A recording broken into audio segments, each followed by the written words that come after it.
Welcome back, ladies and gentlemen, boys and girls. If you hear hissing and growling, that's Isis and Caesar playing. Got the new cat here, and both of them's claws are clipped, and they're just wrestling. So if you hear that, but I know I've been kind of slack on videos recently, but this video is has everything to do with my longtime partner and colleague, Kelly Schaffranke.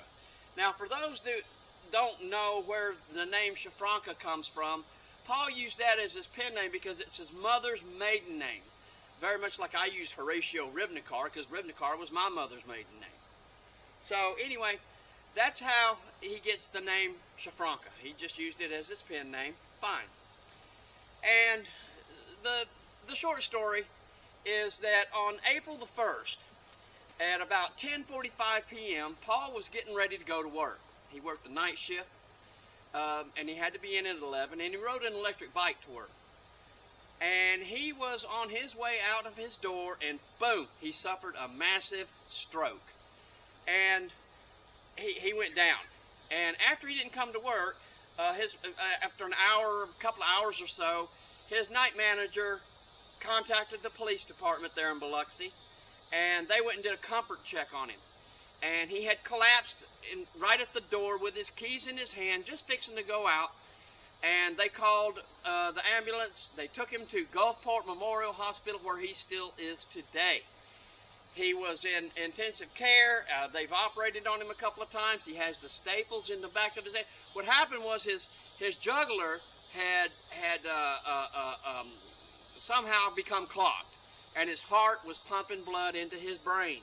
So as soon as they got him in there, they cut his brain open to relieve some of that pressure, and they cut a piece of his skull out and put it in his abdomen to keep it alive, I guess you could say.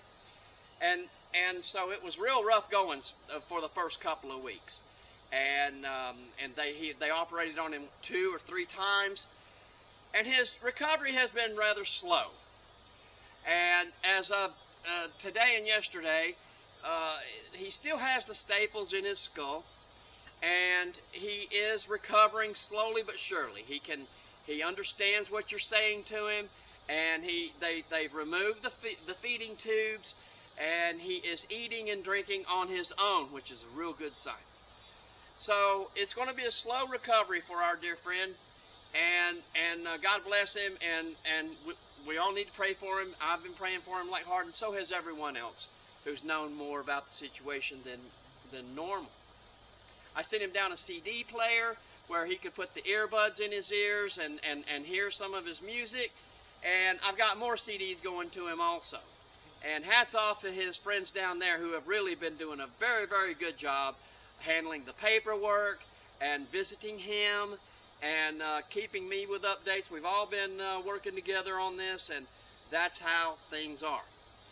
So what you are about to see is Paul giving a speech, a lecture, back in 2002 in Denver, Colorado. And it was our the second time that we had been to Denver. And I had done the first rendition of Shamu, Harry and the Killer Whales. And I had put that online, and I asked Paul if he wanted to be on that, and he said no, he really didn't want to be associated with my video, Harry and the Killer Whales. So I said, that's fine. But it stands alone very well. And after I did my spiel, Paul got up and he started giving a lecture talking about where he went to school. He went to parochial school. He went to Lambach in Austria, the same school that Adolf Hitler went to. And he was talking about the nuns, the priests, and some of the other people and some of the other students. And that's pretty much how that goes. And it's quite informative. And at the end of it, during questions and answers, Paul had to run off and use the restroom. And as the question and answers progressed, the battery in the recorder went out. So that's where we're at, and I'll see you on the end of this. So check it out. It's quite informative, and it's quite good. And it's a good way to remember our friend Paul. Thank you. Hey everybody, my name is Paul Schaffranke. I was here 5 years ago speaking, and I'm happy to be here again. Thank you very much. Very interested, though I didn't hear what Harry presentation before. I kind of knew the gist of it, that it was going to be about the Masons and all these other people. This, what I'm about to tell you, fits in very well with his presentation, because it applies to another group of people that kind of follow that kind of stuff. Can you talk a little bit? Yeah, we can't Yeah, I hear you. will. A little louder. Okay. Well, I'd like to go back to 1980, when I was 14 years old. I lived in Maine, and my parents decided to go to Austria for 2 years. That's where my mother's from. Well, the primary problem was, where am I going to school? Because it's a very different school system, and I had to kind of fit in there. My German was fluent, but yet my grammatical writing was not that good. So I had to be accepted in some school. So I made different phone calls and inquiries in some schools in Austria that were just secular schools. And they told them about me and everything, and most of the schools were like, boy, he's not going to be able to fit in because our curriculum is tough. But the thing is with Austrians is they're kind of a strange people. They're better than everybody else. They're better than the Germans even, and the Germans tend to be kind of arrogant. But the Austrians are, nobody tells us what to do, we do what we want. And they said, oh, he's American, he's not going to be able to fit in. So it went through about 3, 4, 5 schools, and it was going to be tough to get in. Well, then they called the Abbey of Lambach, the Benedictine Abbey of Lambach, because they advertised that they had a school there. And they very happily taken foreign students. And basically, they didn't care how good or how bad your German was. We will accept you one way or the other. So we inquired about that school. It looked good. It had a very good curriculum. And plus, the Benedictine Abbey had boarding for boys. So it was an ideal situation. I would spend there 5 days and go home on weekends, and everything would be fine. So we moved over there, and my parents decided, yes, this is the school to go to. It is a very famous abbey in Austria, the Abbey of Lambach it's called. Now, I don't know how many people have read any before that, but you can tell me later if you know. Does anybody have an idea who went to the Abbey of Lambach, a famous historical figure? Some music? If you know, no. I'll tell you later on if you don't know. Can you spell it? The Abbey of Lambach, Lambach. A very famous historical figure, recent history, went to school there. Well, it is a Abbey of the Benedictine order. The school adjacent to it was a secular school taught by secular professors. But they were all connected in one big building. It's a huge abbey.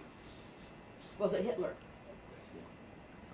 How did you know? I just read and studied it. Yes. Yes, he went there. But what I'm about to tell you is from a point of view that I was 14. I was there for 2 years. I just followed the rules. I just went about business. I didn't inquire. I didn't know anything. But now, in my later life, reading some books, I kind of look back and say, wow. Wow. Okay, all of us were there. My first day, it was a very peculiar thing. We met the head abbot. We went into Mass. Because the first thing we had to do is go to the cathedral, into the Mass, where the abbot would give us a speech. Now, the funny thing is, there was about 80 of us students, boys, that stayed there. We were lined up in a certain way. And we were told to stand outside in front of the church door. And then they gave us the signal. We walked into the church, and as a typical Catholic church, you have the big alleyway in the middle to the altar, and on both sides you have benches, and down on the edge you have the Stations of the Cross. Well, 40 of us had to walk to the left, to the right. The other 40 had to walk to the left.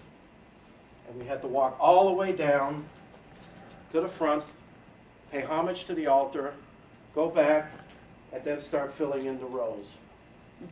Which is strange because I was a Catholic, and I went to church in Spain and America, and all you did is you just walked in, holy water, and sit down. But we had to go in a certain way. Front, and fill up the seats. Okay, I'm just going to do what I'm told. I'm not going to get in trouble on my first day. And the funny thing is we met the first 3 priests. And our chief one that will be in charge of the dormitory was called Pater Augustine. Short guy, about 5 foot tall, kind of balding, with this real nasty stare.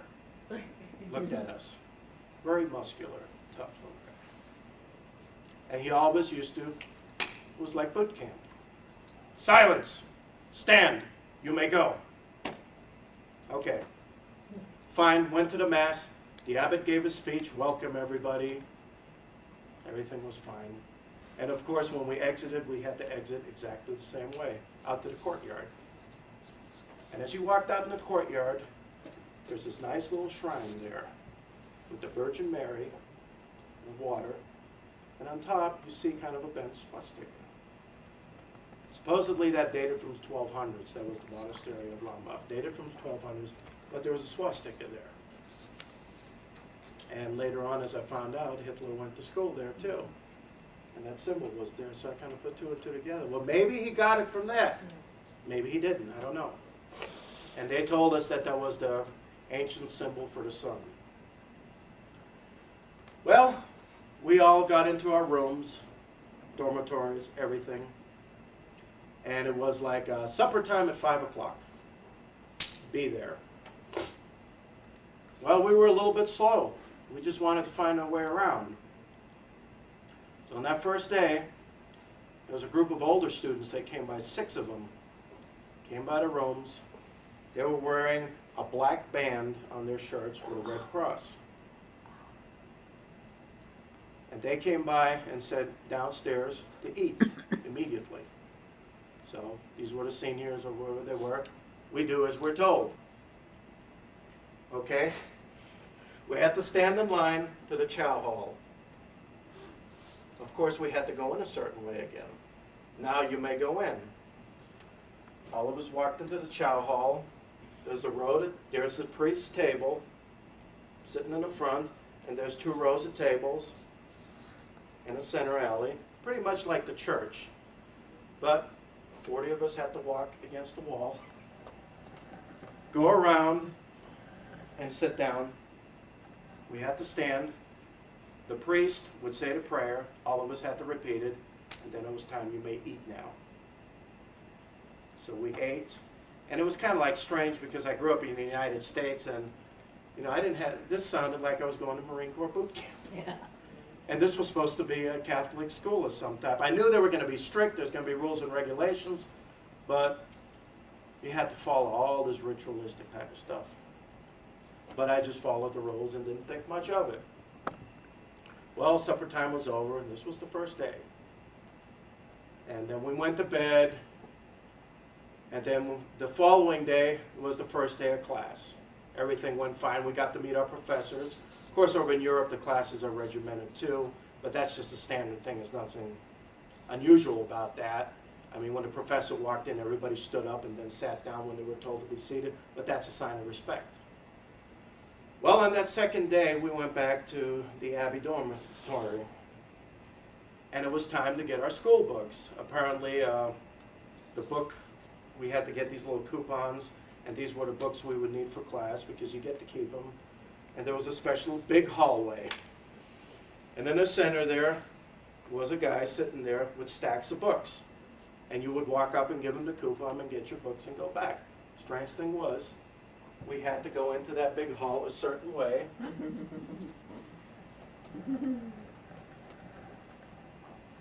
And you went around like 3 times. 3 times until you get to the guy who gave you the books. And it was kind of strange because it's like, well, why in the world don't they just put a long table on the side of the wall and everybody just walks up and grabs their books and it's a lot faster? No, we had to do it that specific way. I didn't think much of it. That's how they want to do it. That's how they want to do it. Just follow the rules. Well, later on I learned what happens when you don't follow the rules. Well, the first experience, it was 1 week into that. Went to class. Of course, everything was regimented. 5:30 in the morning, the priest would come knock on the door real loud. Boom, boom, boom. Up, up, up, up. You have 5 minutes to go down there, wash up into the shower room and everything. Then we went to breakfast. Of course, everything was, you had to walk the same way, seating and everything. Wonderful.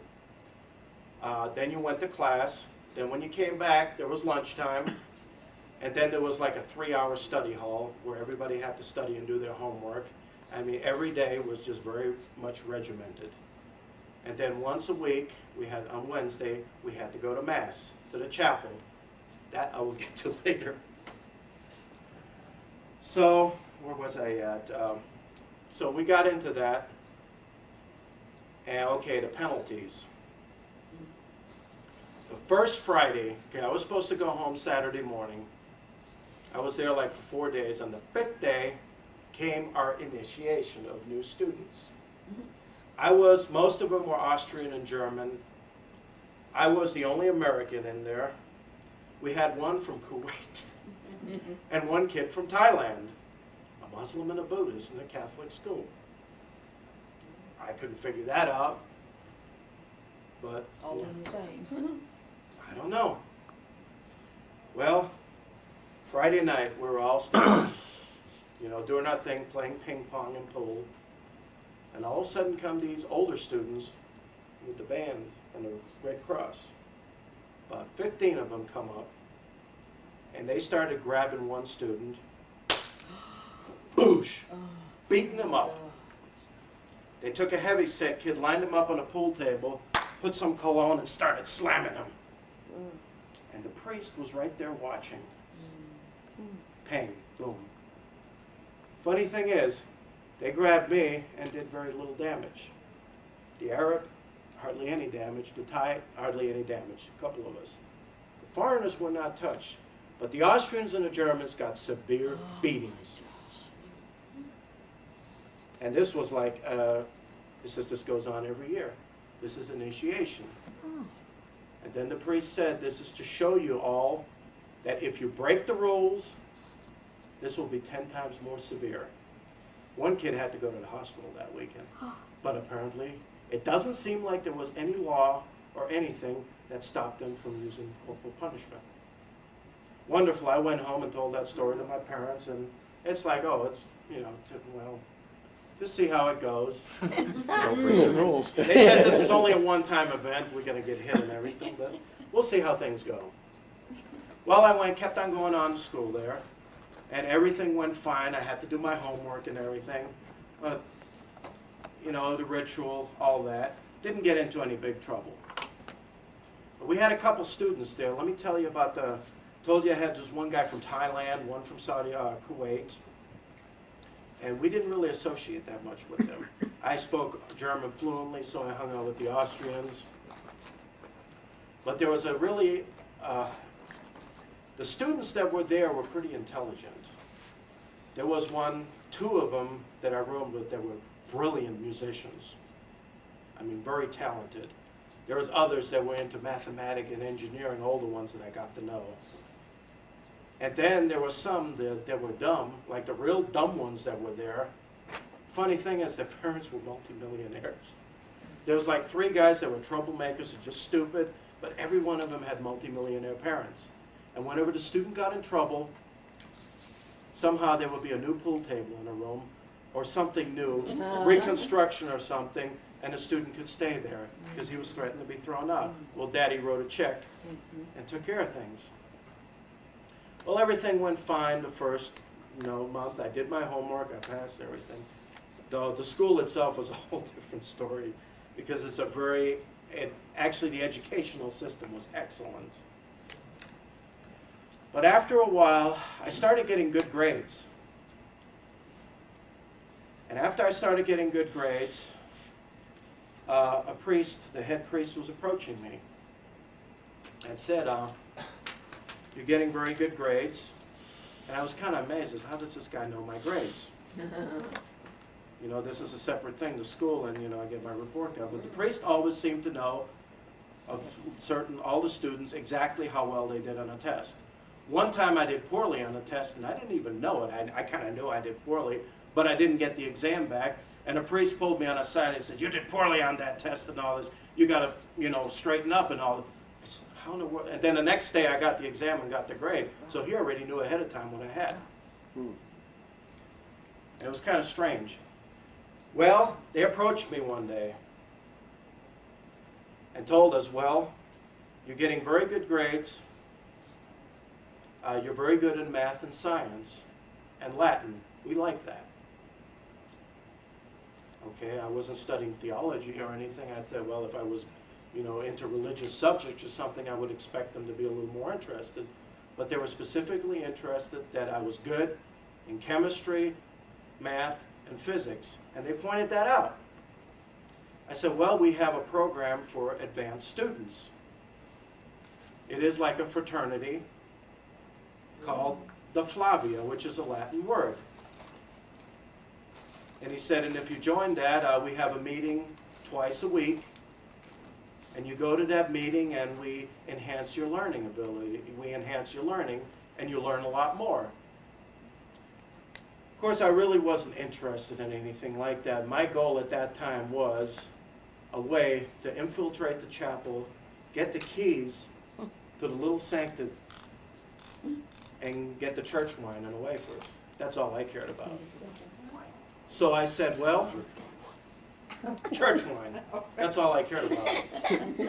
I said, well, I really have a trouble with the German language. I need to study a little bit more. I don't have the time, but I would be interested in being an altar boy in your Wednesday church services. Let's start there, and then, okay. So I was an altar boy for a few months. But what that gave me, it gave me the key. So I was able to get in there and drink all the church wine I wanted. And it was really good. It was kind of strange. I did get a real good buzz off of that church wine. Unlike any other one. I don't know what was in it, but it was just delicious. But so I just did that, but I stayed out of it. Well, this was the first year. The second year is where it really got interesting, because the classes got more advanced. I took an advanced physics class. And where we here, apparently it was a priest that was teaching advanced physics. He asked me, "Are you a member of the Flavia?"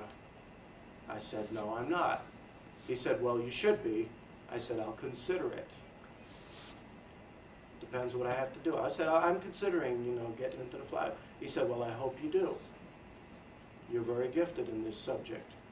What's the flag? That was this little fraternity they had on the side, this little group they joined. Well, I found it kind of strange that this priest, you know, he had a physics class. The guy had a laboratory about the size of this room with some very, very advanced equipment in there. And one time he got a package from the United States.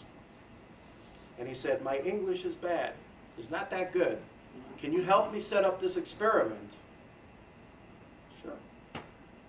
I'll set this experiment up for you. It was called the Millikan experiment to figure out the mass of an electron. But the funny thing is he had radioactive material in that package. Mm-hmm. He had these little lead canisters that you open up, and he said, "Don't open and touch that. That is radioactive." So now I'm thinking, how in the world does a guy get, oh, I can just go to any company in the United States that sells radioactive material and says, I would like you to send me a package, and they'll say, "Sure, no problem." I don't know. But he got it, and he had a lot of stuff in that laboratory. And he had radioactive stuff in there.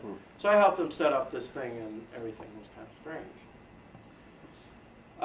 Another thing is he decided to take a vacation to Egypt. And when he left for Egypt, it just happened that Anwar Sadat got assassinated. Who got assassinated? Anwar Sadat. Oh, well, oh, yeah. At the same time that he was vacationing, visiting the pyramids, the same guy. And this is the priest. Yes, my physics professor, who was a priest. Didn't think anything of it, and we asked him, oh, he's the total chaos down there and everything, but he went to Rome first. He flew from Cairo to Rome and then back to... orders from the papacy. Of course. I didn't know. Hey, I don't know these things. Was he a Jesuit? I don't know. No, he was a Benedictine. Same thing, doesn't matter. Funny thing is, now that I'm thinking back, you walk into any Benedictine monastery, and there's a lot of them there. When you walk into the Benedictine monastery on the archway, this is what you see. This is the logo of the Benedictines.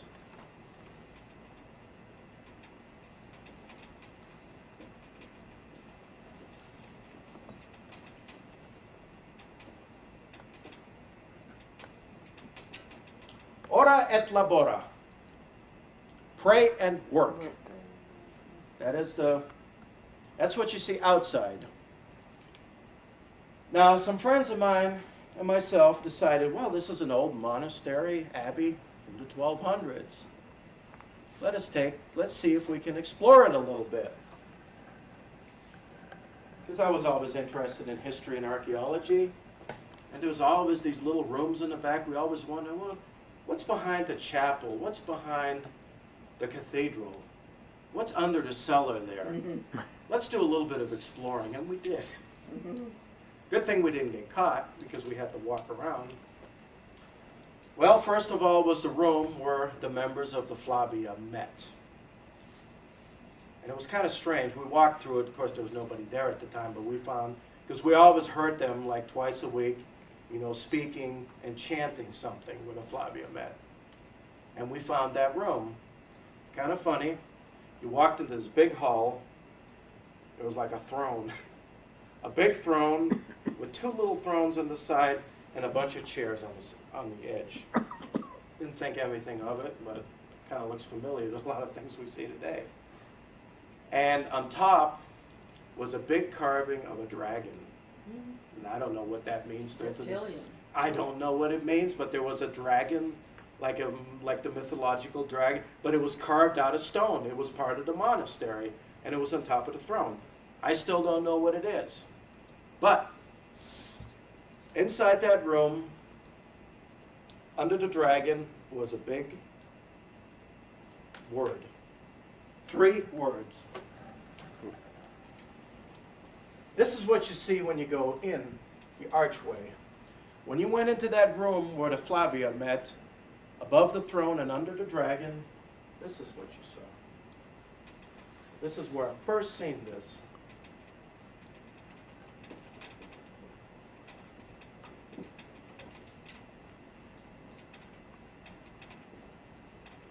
Ordo ab Chao. Chaos.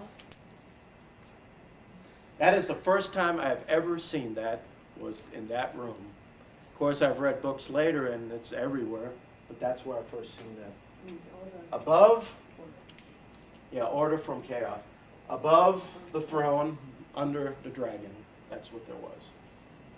And what did that mean to them? To them, Order of chaos. Order from chaos, you establish order.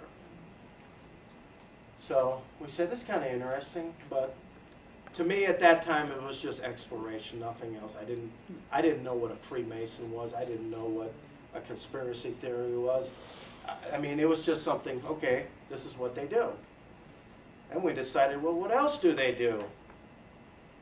Well, the funny thing was, in first year in 1980, when we got called into the office of the priest who was in charge of the dormitory, funny thing was, the guy had 3 VCRs in his room.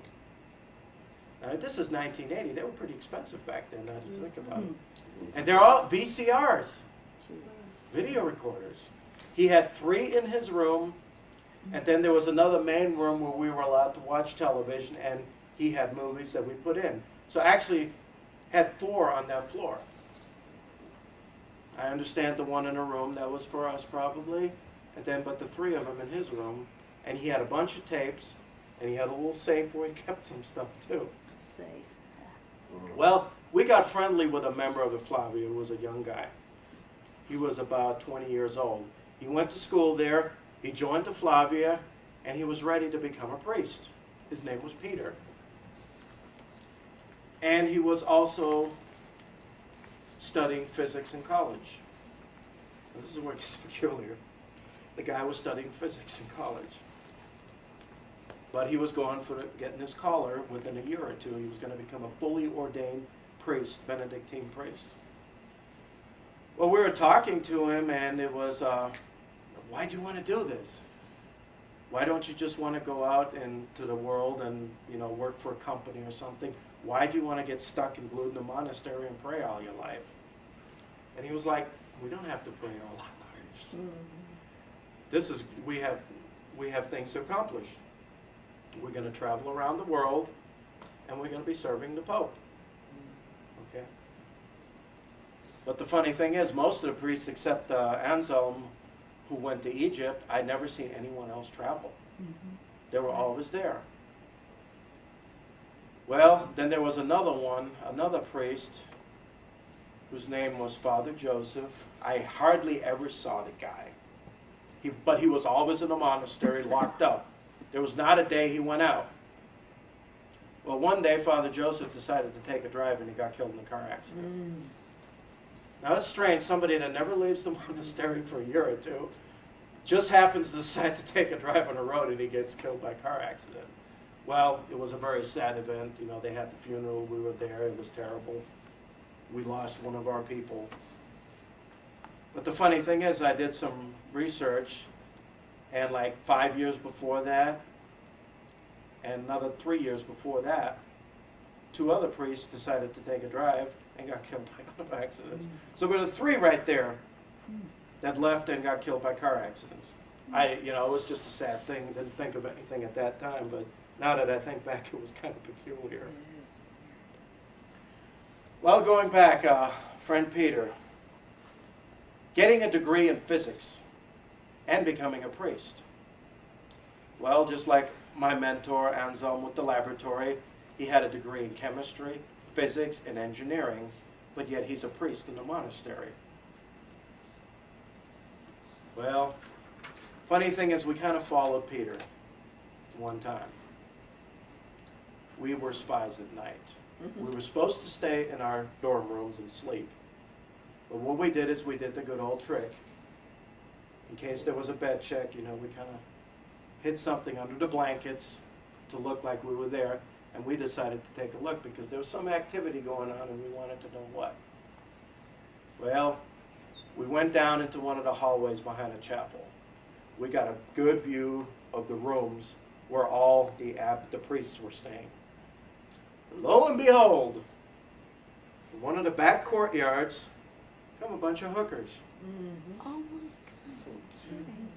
And they were like, oh my God. And we observed that for weeks. We observed that for weeks. And funny thing is, our friend, young Peter, was one of them who got a hooker. And there were other young priests who got hookers. They just brought him in, and there they were. Well, I kind of figured out later on, one time, we wanted to sneak out. So what we did is we put glue into the lock at the priest's door so he couldn't get out. And we snuck out for a couple hours. And the funny thing was that we went back out through that hallway where they were sleeping and where the hookers were coming in. That was our way out because nobody was guarding that gate. And that's how we got in. Well, funny thing was, we did see a video camcorder that was just put up on a shelf, just laying there.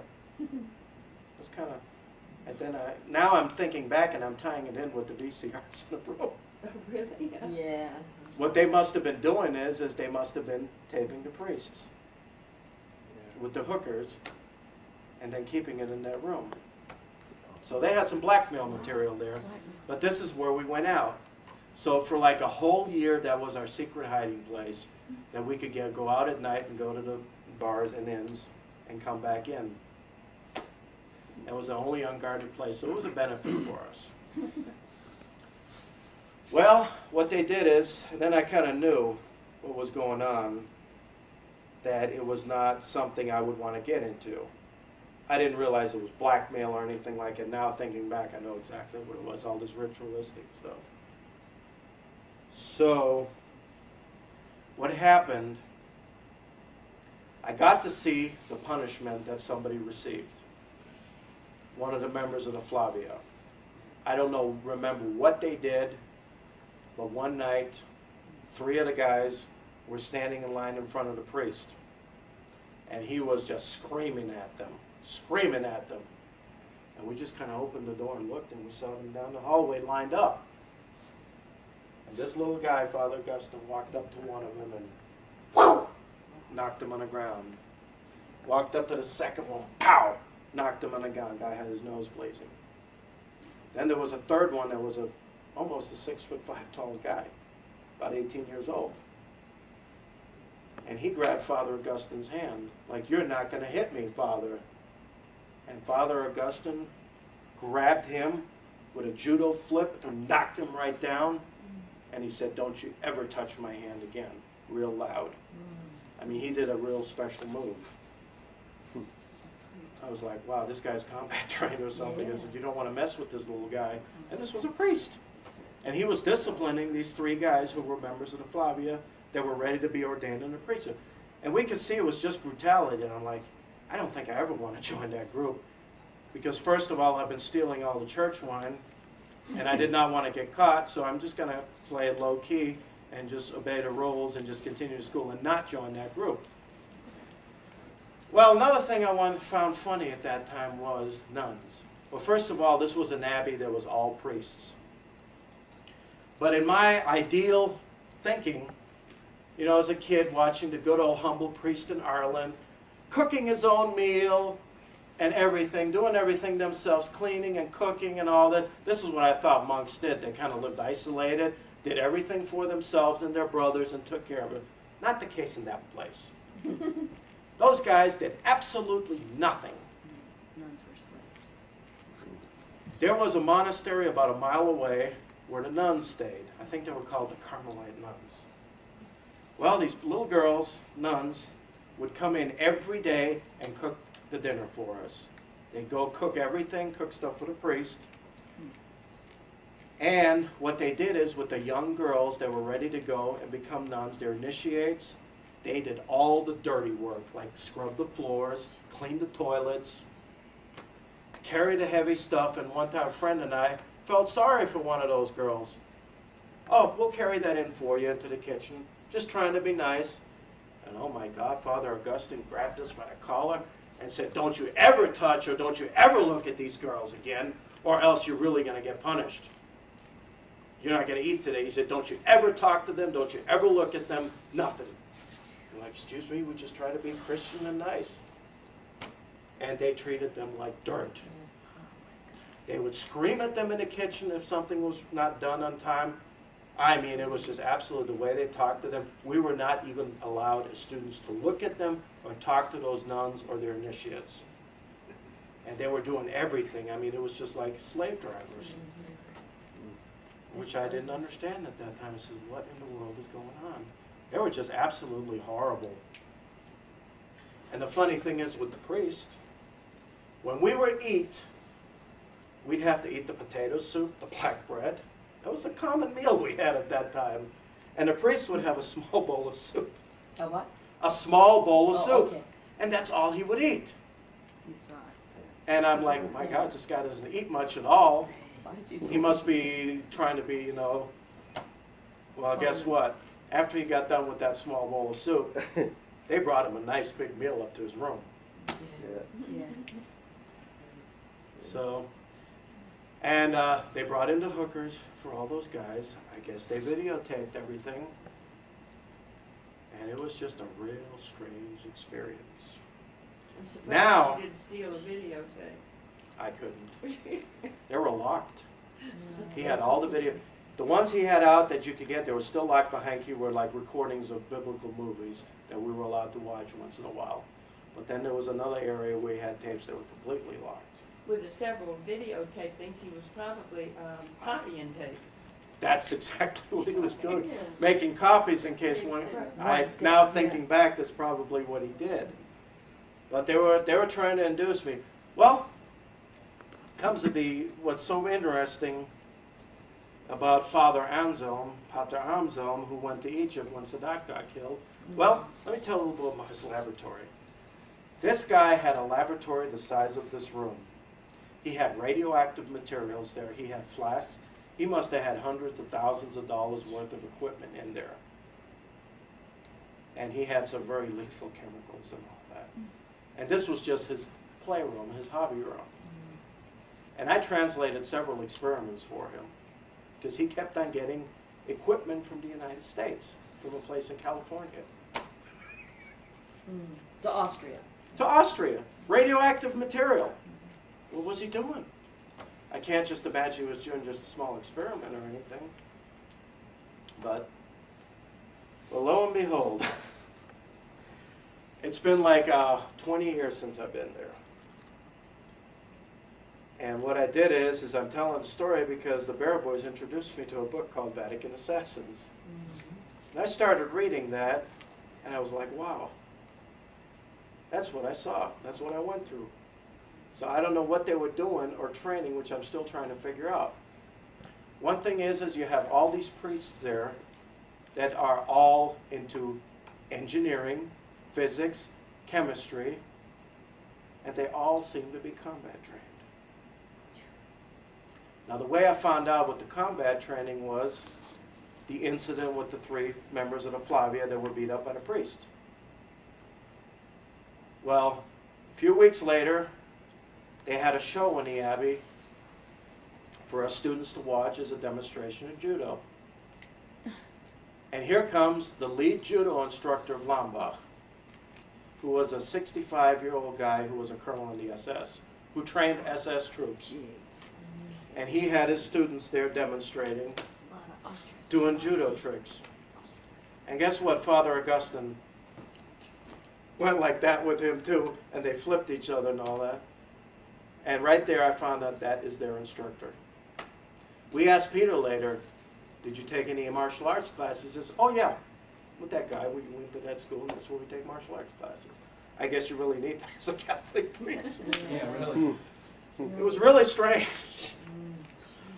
Oh. But the whole thing that bothered me later on was the physics laboratory.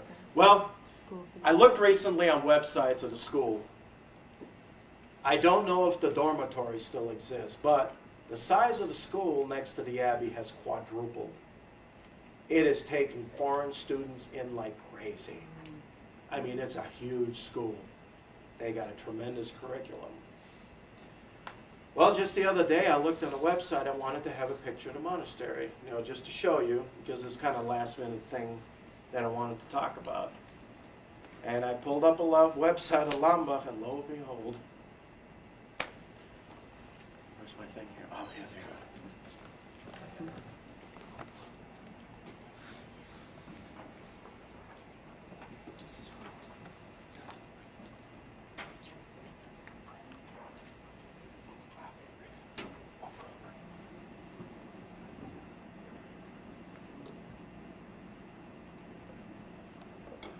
Now, I was really shocked when I pulled this up because the priest in the upper left-hand corner. Can I get you to move the thing over a little bit? You're going to stand in the middle, and then I Okay. got part of the thing. The other way, like you had. There you go. That's good there. Okay, this is Father Prior Anzel, the man who went to Egypt when Sadat got killed. This is a thing from 98, July 19th, 98. This is celebrating his 40th anniversary at the Abbey. And it tells you a little bit about him, where he come from, and he has recruited 20 priests, and he's been there forever.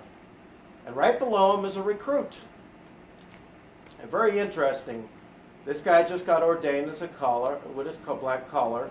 He became a priest, born in 1975. Tell him a little bit about his family. He has a degree in electrical engineering.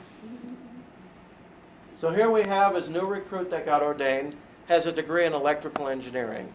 Now, every priest that I knew there had some type of degree in physics and the sciences. Now, it's kind of strange that a monastery would need a whole bunch of priests with degrees in engineering and the sciences. I'm still trying to figure that out. But when they travel, one time when they leave, a lot of them, by car, they seem to get in an accident. So this is what I showed. This bottom here is one of the chapels I used to go to. Okay, here's another picture.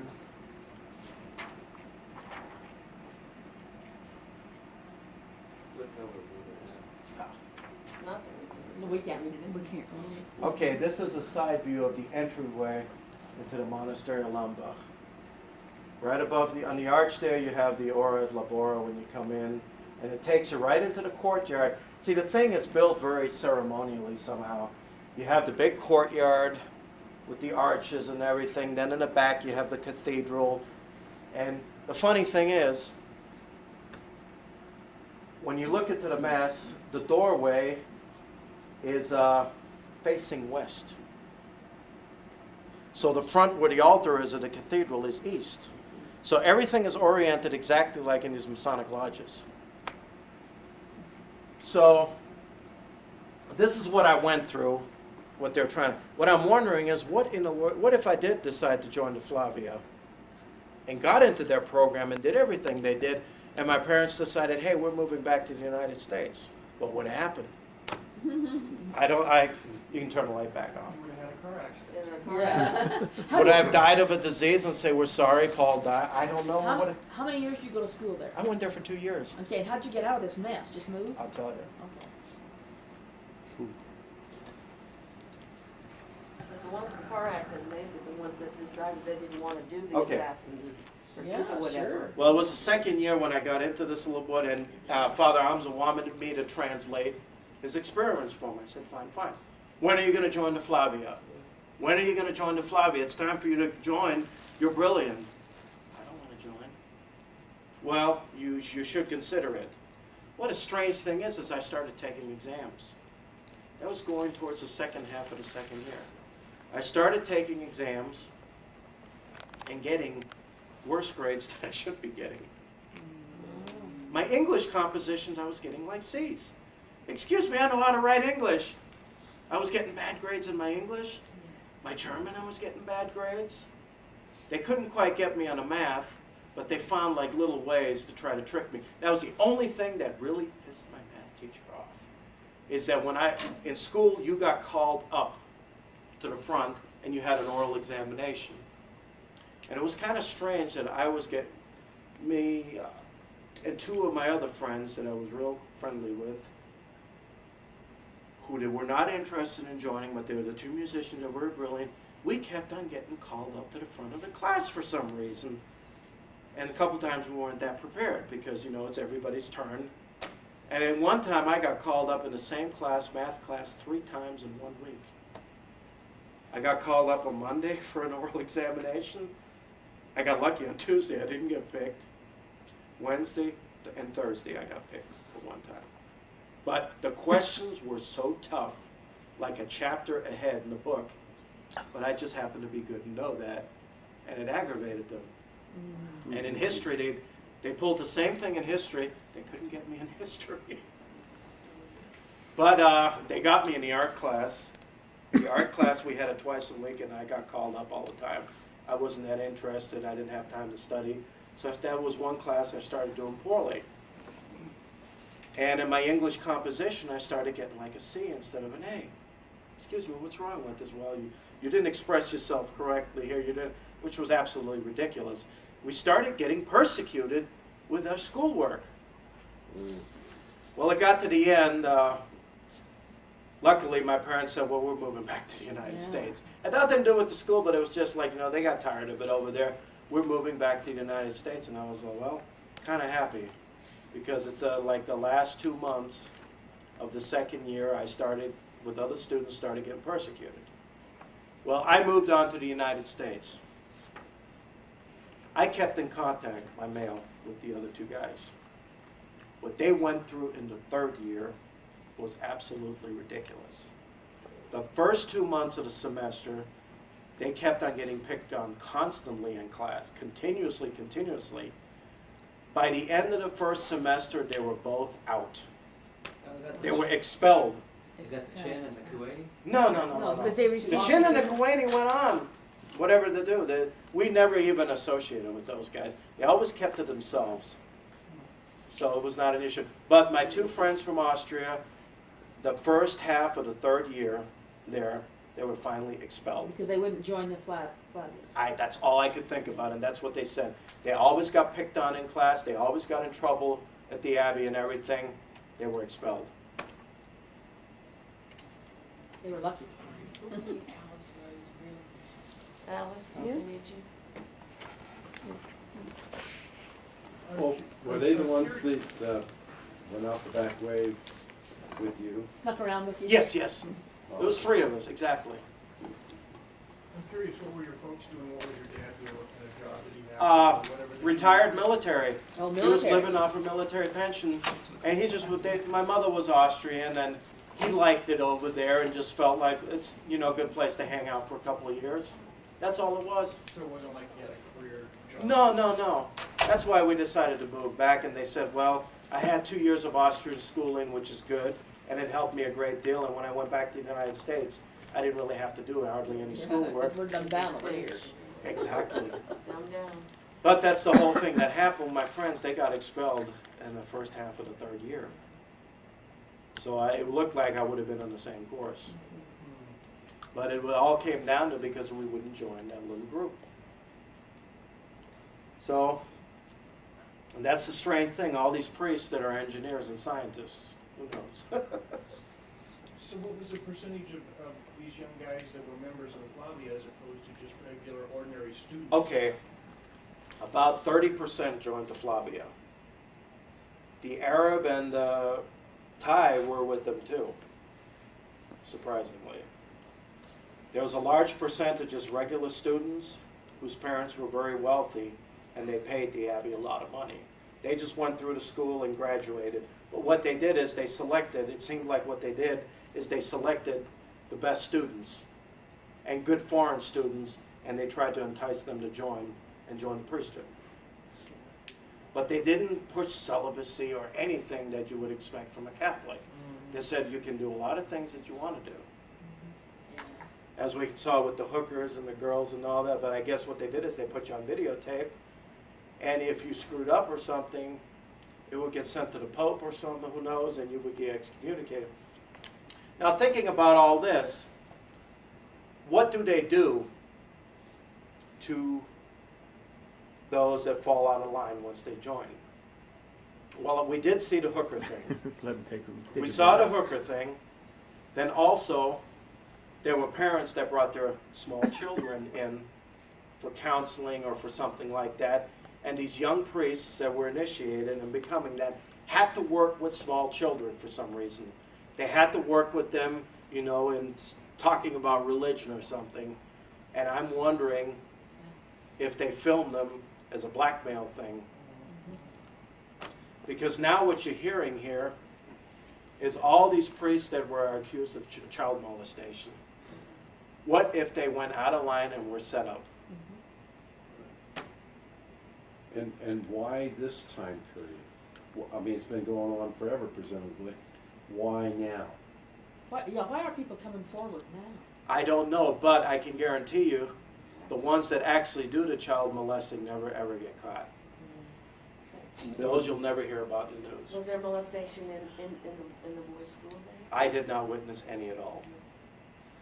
I did not witness any. They just had, the young priests had to do like a sessions counseling with young children, but I think that was the blackmail deal now that I'm thinking about it. But as far as any other molestation, I did not encounter anything like that. It was very, the whole thing was Being enlightened. a military camp. They were all like drill sergeants, and it's not something that I expected from a Catholic school. Do you know very much about Father Malachi Martin? I've heard about him, but I don't know his background or anything. No. No.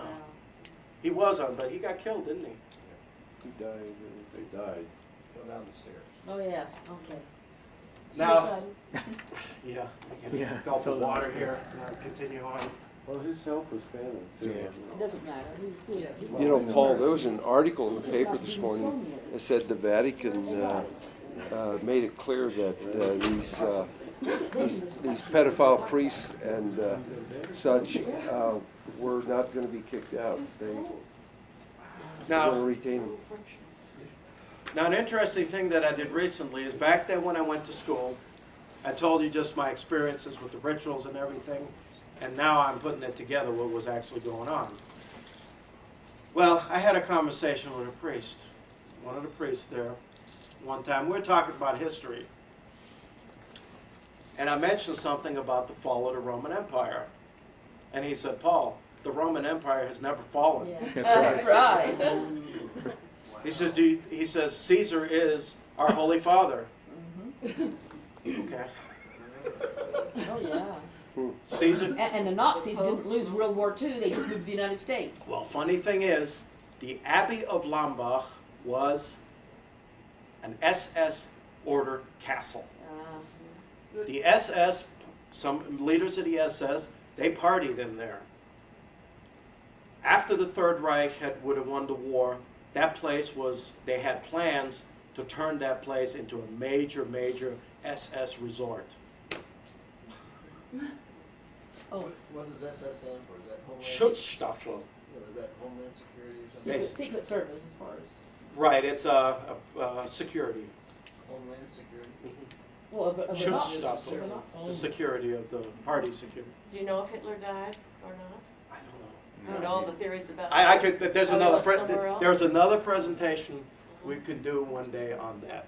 We Okay. got some of it. But the strange thing is that he did go to school there. He got transferred to another school in Linz that was also owned by the Benedictines. Okay, and Hitler, in studying this stuff about Hitler, Hitler's mother worked as a maid with one of the Rockefellers, or Rothschilds, I guess the Rothschilds. Rothschilds. Okay, and she became pregnant, so they moved her out and paid for the baby and all, and it was Hitler. Mhm. So he's got Jewish in his Yeah. father's. His father was a Jew. Okay, Right. and in Austria, there where he went to school, they had this whole genealogy set up. They knew that Hitler's father was a Jew, and Hitler grew up knowing this, and he hated that part of him. That's why he hated the Jews. And when he came time for him to invade Europe and all this stuff, he went for Austria first, because that's where the records were on his lineage, and he Yes. wanted those destroyed. Well, he went to get the spear of destiny more than Right. anything. Well, he wanted to destroy his lineage records. Well, I did some research recently on those abbeys. You know, the priest said the Pope is Caesar. Well, that's who we're dealing with. That's right. Pope John Paul II did a good job. He's a Caesar. And the Masons claim that they organized all religions. All abbeys in Austria, in Germany, you look at them where they're located. They are all located where the old Roman forts were. You have the big Roman cities nearby them, and then they had the castella and the fortifications. They're right on there. You go all the way up to the Rhine where the old Roman fortifications, when you see abbey after abbey after abbey, lined up all along there. They probably have Monte underground Cassino, tunnels. Italy, was a big, huge Roman With fortress. underground tunnels connecting. All of them that were started by the Emperor Constantine. It's very interesting. But whenever you see an old map, a Roman map that talks about, like, they had the Austrian city of Norea, and they said, oh, scholars and archaeologists said, we don't know where Norea is. Well, we roughly know what area it's at. There's a huge monastery planked right in that area. That's got to be where it's at. See, they built all, the Catholic Church built all their monasteries and abbeys on sites of old Roman forts and castles. So the empire has always been here. It has never fallen, and it's still governing us. That's right. What do you think of the book of the Vatican assassination? I like that. Good. Truthful. You read that? Yeah, I read it. Yes, it's pretty interesting. So what about now? I mean, after all this, are you under any kind of threat? Are you hiding? Are they after you? What? I mean, No, nobody's after me. Okay, I hope this video doesn't do it. Oh, no. Actually, what I plan on doing is I'd like to go back to Austria next year and go into that place because now I know what I'm looking for. There Yeah, you go. right, they're gonna let you in. Now I know, they'll let me in. No problem. Okay, yeah, you, Well, any more comments or questions? It was just, What kind of work are you involved at this point in time? Well, I'm not in hiding. No, I mean, are you a physicist, or what kind of work do you, are you a chemist for a corporation? Or No, I've studied engineering out of it. What I do is I do books for a hotel, a friend of mine in Biloxi, Mississippi, and I'm a professional gambler and poker player. So. That's how I make my money. But it gives me the time. He's very good at it. He's very good. It gives me the time to research, travel, Yes. and do what I need to Well, do. you know, I come to these it's not conferences. good to be That's how employed he's in these paid for all high-tech this. things No. because they got you. It's better to Right, be a right. low-key nothing. I am. That's exactly. Yeah. But I have the freedom and liberty to And do freedom what I and need liberty, to do. yeah. It's worth a lot. Exactly. What is your favorite gambling game, or what do you What are you good at? specialize in? He's good at many of them. I seek out certain slot machines and extract money from them. Oh And my I also play God. poker. You can beat the slot machines? You know how to Way oh down my. that time. Right. They let you in. Timing. Did you ever try the dowsing rod? No, I haven't. We thought about it the I've other heard of day. people As a doing thought. those into the casinos to douse the slot machines. Yeah. Some have been thrown. But there's a lot of Oh, other really? there's a lot of other skilled players that have done that, but eventually they get thrown out. Yeah. But That's we right. have Keesler Air Force Base in that town, and I keep a nice short military haircut, and the casinos do not mess with military. And you know, you can douse in your pocket and stuff, and they Oh, won't yeah, know you it. can- I'll try it sometime. Yeah. Yeah, do it. Yeah. something like this. Get some Put it in data. your pocket and do it. Okay, next we want to, I'm going to push some stuff off the table here. If you want to stretch your legs, take me just a second to set up. We're going to show you an amazing artifact from, we're going to change the pace a little bit and show you an amazing artifact from the tomb in Illinois. And Move with him for a he's been, second. they want to come You on guys for look more really photos. good with these books and Okay. stuff. Yeah. Yeah, get the. Yeah, then we want And to, look over here. it won't take long, and I'm going to show you some of the stuff that, Thanks. that we actually had out at the table and certain things there. Okay. Here. They did get me one way. I happen to like wearing black. I think their mind control program did I that. do have I'll be back. And it's kind of close to the same. Well, that's a wrap. I hope you enjoyed it. And you know, it does keep Paul alive in our hearts to a great degree. And I've got several more videos on tap. I've got, we just recently got a slew of pictures of 115 artifacts that I had never seen before, maybe one of them. And I'm going to be doing several videos on them. 3 videos I know for sure. And it's going to be a riot.